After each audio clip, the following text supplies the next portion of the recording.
नमस्कार साथियों, स्वागत है आप सभी का एग्रीकल्चर एग्ज़ाम गुरु चैनल पे। आज हम बीएससी एग्रीकल्चर के फर्स्ट सेमेस्टर के जेनेटिक्स सब्जेक्ट से एक टॉपिक पढ़ाएंगे। टॉपिक का नाम है मेंडल के आनुवंशिकता के नियम। मेंडल ने मटर पर किए गए संकरण प्रयोगों के निष्कर्ष के आधार पर कुछ सिद्धांतों का प्रतिपादन किया, जिन्हें मेंडल के आनुवंशिकता के नियम कहा जाता है।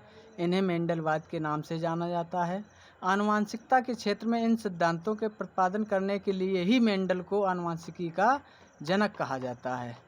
और इससे पहले हमें थोड़ी बातें और जाननी है कि ये किस प्रकार से इन्होंने प्रतिपादन किया, कौन कौन सी बातें और हैं, इसमें हम आपको टॉपिक के बाद बताते चलेंगे। अब इन्होंने जो नियम दिए हैं वो ये 3 हैं। सबसे पहला प्रभाविता का नियम, जिसे हम लॉ ऑफ डोमिनेंस कहते हैं। ये नियम यूनिवर्सली एक्सेप्टेड नहीं है, हम बताएंगे कैसे नहीं है, क्या है। और दूसरा इन्होंने दिया पृथक्करण का नियम। इसके और कई नाम हैं, वो भी जानना ज़रूरी है, क्योंकि एग्ज़ाम में कई अलग अलग नामों से भी क्वेश्चन दे देता है। जैसे कह देगा युग्मकों की शुद्धता का नियम लिखिए, तो युग्मकों की शुद्धता का नियम अगर आपको पता ही नहीं होगा कि पृथक्करण का नियम ही है या विसंयोजन का नियम ही है, तो आप लोग उस बात को समझ नहीं पाओगे। तो ये बात ध्यान में रखिए कि पृथक्करण का नियम, विसंयोजन का नियम और युग्मकों की शुद्धता का नियम एक ही है। इसके बाद जो तीसरा है और अंतिम इनका है, और ये जो आपका विसंयोजन का नियम है ये यूनिवर्सली एक्सेप्टेड है। इसके बाद जो आपका तीसरा है वो स्वतंत्र अवयवन का नियम, लॉ ऑफ इंडिपेंडेंस असॉर्टमेंट। अब इससे पहले हम इसको जानने से पहले थोड़ा सा मेंडल के बारे में जान लें, क्योंकि वो फादर ऑफ जेनेटिक्स हैं, तो उनके बारे में जानना भी हमें बहुत ज़रूरी है। तो हम ग्रेगर जॉन मेंडल की जीवनी पर थोड़ा सा प्रकाश डालते हैं। तो मेंडल का जो जन्म है वो ऑस्ट्रिया के में 20 जुलाई को, ऑस्ट्रिया के ब्रून नामक शहर में 20 जुलाई 1882 को हुआ था। उनका जो परिवार है वो जर्मन भाषी था।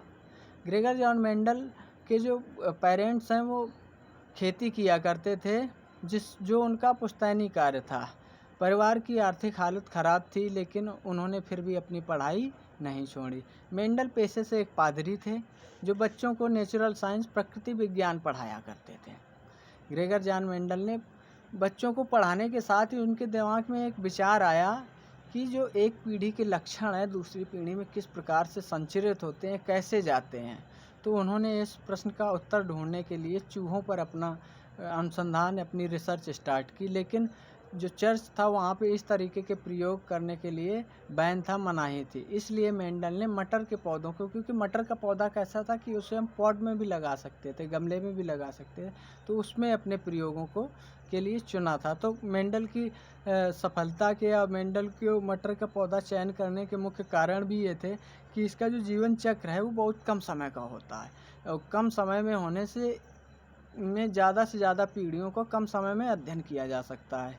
और ये मोनोइसियस उभयलिंगी पौधा है, जिसमें मादा और नर जन्नांग एक ही फूल पर और तथा एक ही पौधे पर ही होते हैं, जिससे उसमें स्वपरागण अधिक होता है और हर पीढ़ी के लक्षणों का आसानी से अध्ययन हम कर सकते हैं।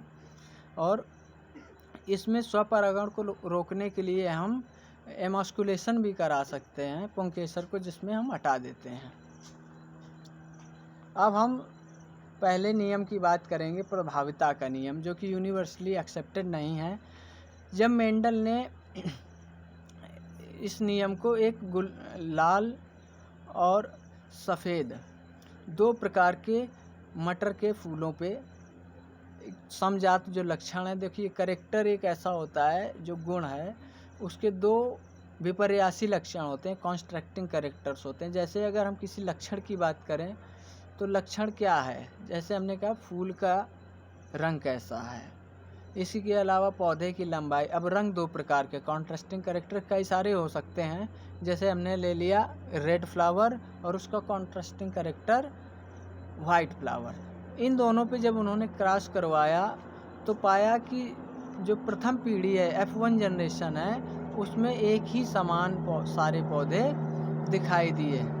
तो जो पौधे उन्हें एक समान दिखाई दिए, तो जो पौधे उसके पेरेंटल लाइन में थे, उनके पेरेंट्स में थे, जिस पेरेंट में वो कैरेक्टर था वो कैरेक्टर डोमिनेंट कहा जाने लगा, प्रभावी लक्षण कहा जाने लगा, तथा जिसमें वो कैरेक्टर नहीं थे या जो पेरेंट अपने गुणों को उस पीढ़ी में नहीं दिखा पाया तो उसको हमने क्या कह दिया, अप्रभावी लक्षण।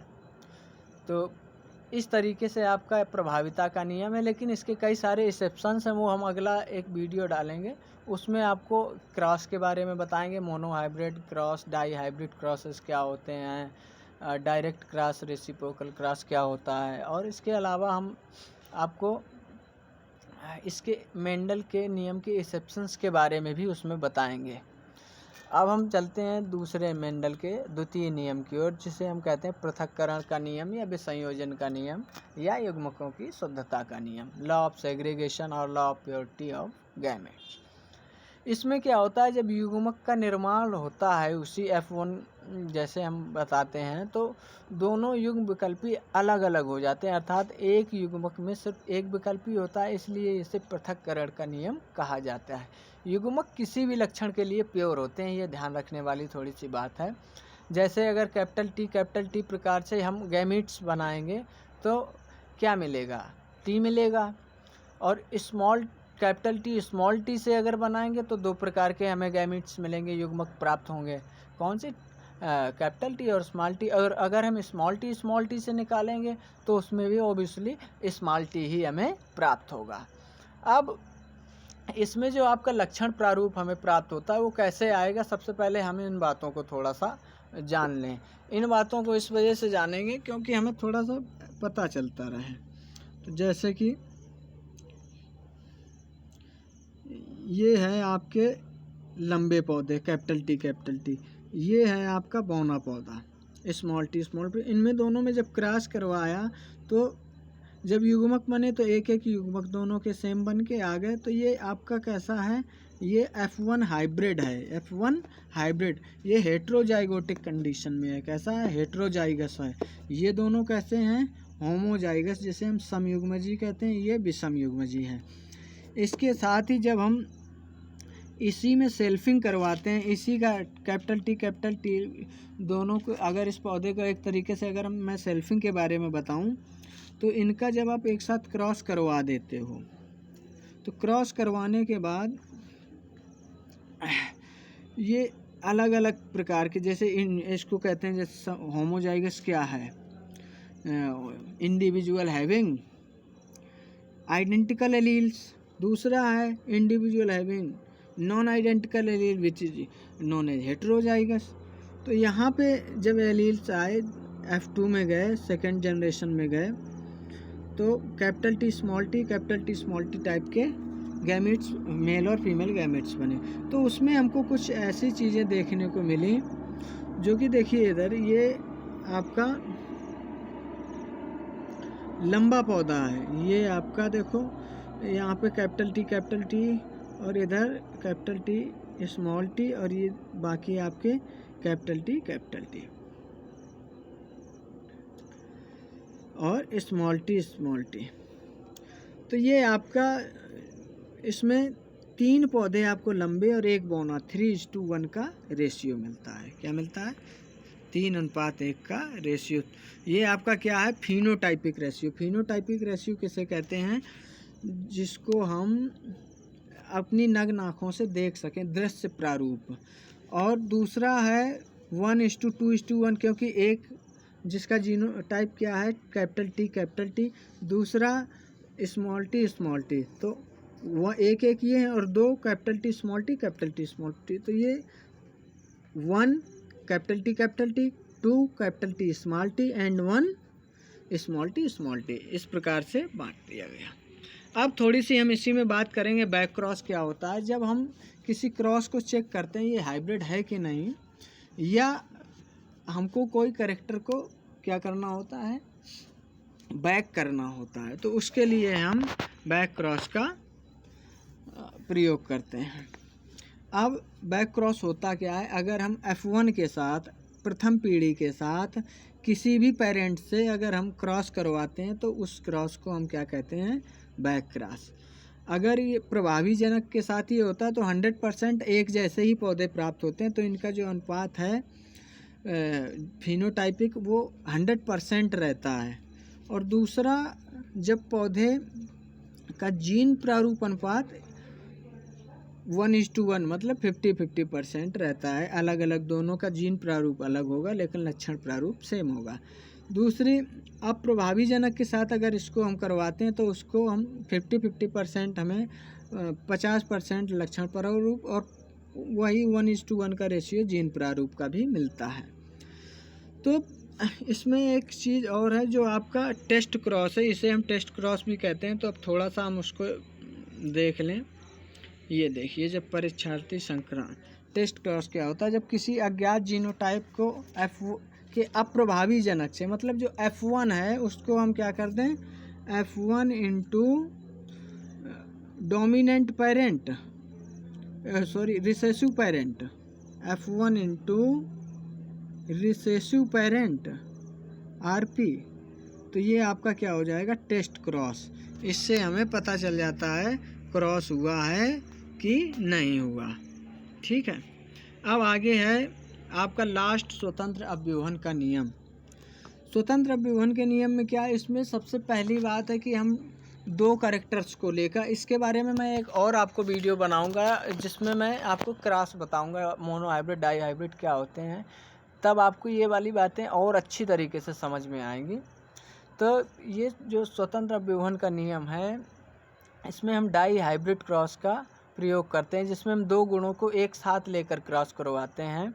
तो इस नियम के अनुसार किसी द्विसंकर संकरण में, मीनिंग डाई हाइब्रिड क्रॉस में, एक लक्षण की वंशागति दूसरे लक्षण की वंशागति से पूर्णतः स्वतंत्र होती है। मतलब जो एक कैरेक्टर है वो दूसरे के साथ प्योरली फ्री होता है, अर्थात एक लक्षण के जो एलील्स हैं, युग्म विकल्पी हैं, वो दूसरे लक्षण के युग्म विकल्पी से युग्मक निर्माण के समय स्वतंत्र रूप से पृथक और पुनर्व्यवस्थित हो जाते हैं। इसमें जो लक्षण प्रारूप प्राप्त होता है वो 9:3:3:1 का होता है। तो अर्थात जनकों के जो लक्षण प्रारूप के अतिरिक्त नए लक्षण प्रारूप बनते हैं। इससे जो पीला रंग है वो गोलाकार बीजों के साथ ही था, देखो अब आप देख सकते हैं पीला गोलाकार, और दूसरा झुर्रीदार बीजों के साथ भी आ सकता है, था है नहीं लेकिन बाद में आ रहा है, तो ये नया लक्षण है। तो जैसे हम इसमें देख रहे हैं 9 जो हैं वो आपके पेरेंटल टाइप, 9 और 1 जो बाहर के हैं वो पेरेंटल टाइप, और जो अंदर के 3 और 3 हैं ये नए रिकॉम्बिनेंट टाइप इनको कहा जाता है। इसमें जो जीन प्रारूप है वो अलग अलग आपको प्राप्त होता है, 1:2:2:4:1:1:2:1:1 होता है। अब जैसे कि हम इसमें थोड़ा सा देखेंगे कि किस तरीके से ये है। जैसे ये आपका गोलाकार झुर्रीदार है ये, और ये वाले हरे हैं, दोनों का किया तो डोमिनेंट कौन था, गोलाकार, पीले गोलाकार, ये आपके कैसे थे, डोमिनेंट थे। अब जब इनकी सेल्फिंग करवाई गई तो इसमें कई अलग अलग प्रकार के पीले गोलाकार और भी देखो कई अलग अलग प्रकार के मिल रहे हैं। जैसे ये पीले गोलाकार तो ये आपको 9 मिल ही जाएंगे इस तरीके से। इसके बाद पीला झुर्रीदार, ये कहाँ था, ये नया है। इसके बाद हरा गोलाकार नहीं था, ये भी नया है। तो दो नए कैरेक्टर इनमें जुड़ गए तो वो 4 हो जाते हैं, 9:3:3:1। तो इस प्रकार से इसमें ये जो गैमीट्स हैं ये स्वतंत्र होते हैं एक दूसरे के साथ जाने में। जैसे ये वाला गैमीट है वो इसके साथ भी जा सकता है और इसके साथ भी जा सकता है और इसके साथ भी जा सकता है, किसी के साथ जा सकता है। तो बच्चों आज के लिए इतना काफ़ी है। अब हम आगे आपको